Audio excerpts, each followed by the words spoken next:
Okay, so I'm down here, just doing a quick video of everything. We have not done a video like this in a while, so I just thought it would be necessary. These are our cranberries. They're doing really, really good. I got a lot of things going on. This is my basil.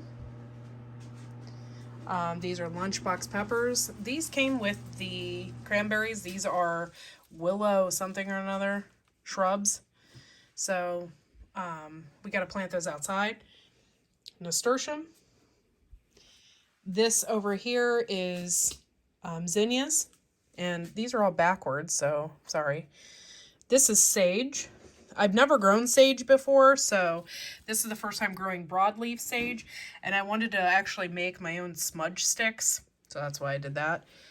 Oh, this is horehound. I'm planting it again this year. These are both horehound, and they came up too. They're just a little slower. This is...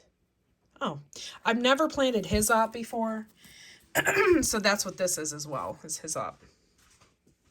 So I got that. Over here, I got a lot. And this is kind of funny because I wasn't expecting my marigolds to look like this. They really look good right now. My zinnias. And these are cellulosa. They're hot pink cellulosa, so I'm excited about that and see how that's going to turn out. Yeah. Over here, we got the same thing going on. This is Rocky Top. We need to plant that outside. Rocky Top is really a good cold weather lettuce, so we can put that out. Cellulosa. Oh my God. I wasn't expecting this. I planted snapdragons last year, and it took them forever to pop up. And I was kind of going by that, but obviously I'm going to have a ton of those Black Prince snapdragons. Ground cherries, which usually take forever. They're doing really good. We have some eggplant. Let's see. Eggplant here. Got some tomatoes. Most of all these are tomatoes. So that's kind of cool. Going over here. We have more peppers, more tomatoes, and then these are, these are like reapers and stuff. These are extremely hot peppers, so, you know, we're doing that as well. Okay, so watering tip. When you have them in trays like this, you really have to check them a lot. Especially if you're using lights. These are professional lights here from Sansi.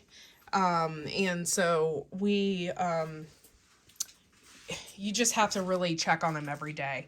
You have to make sure that they don't dry out because these little cells, there's only so much soil and stuff in that you have to really make sure that these trays do not go dry. If not, your plants will wilt, and it may take them a while to come back from that.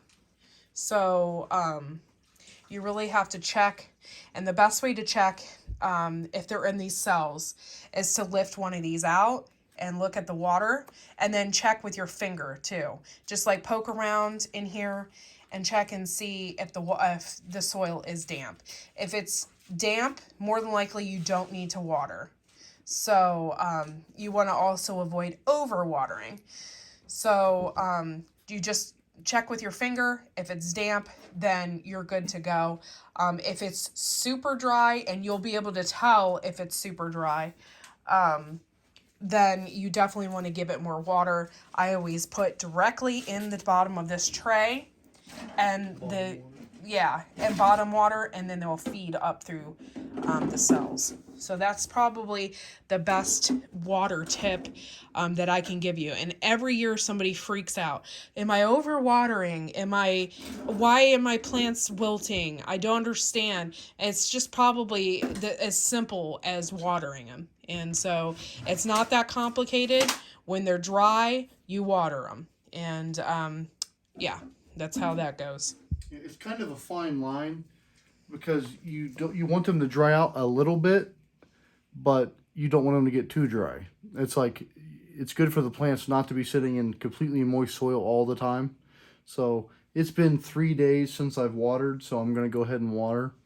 But some of these don't really need it. Like these, look, they look pretty good. The soil's still nice and damp. These are starting to dry out, so these will definitely need it. You can see here the soil is a different color. Yeah. Here, this is damp and this is dry, and you can definitely tell the difference. And if it's dry like this, you just feed it from the bottom. You lift them up, put the water in there, and they'll feed right from the bottom, and that's exactly what the plants wants to do. Because the reason why you want to fill from the bottom is because you don't want to drown out the top of your plants. Some of these are really fragile yet. They're really small, like the cellulosa is really small. So if you water from the top, you might damage your plant. And so it promotes root growth. Yes, and when you water from the bottom, it promotes root growth as well. So you'll get healthier plants.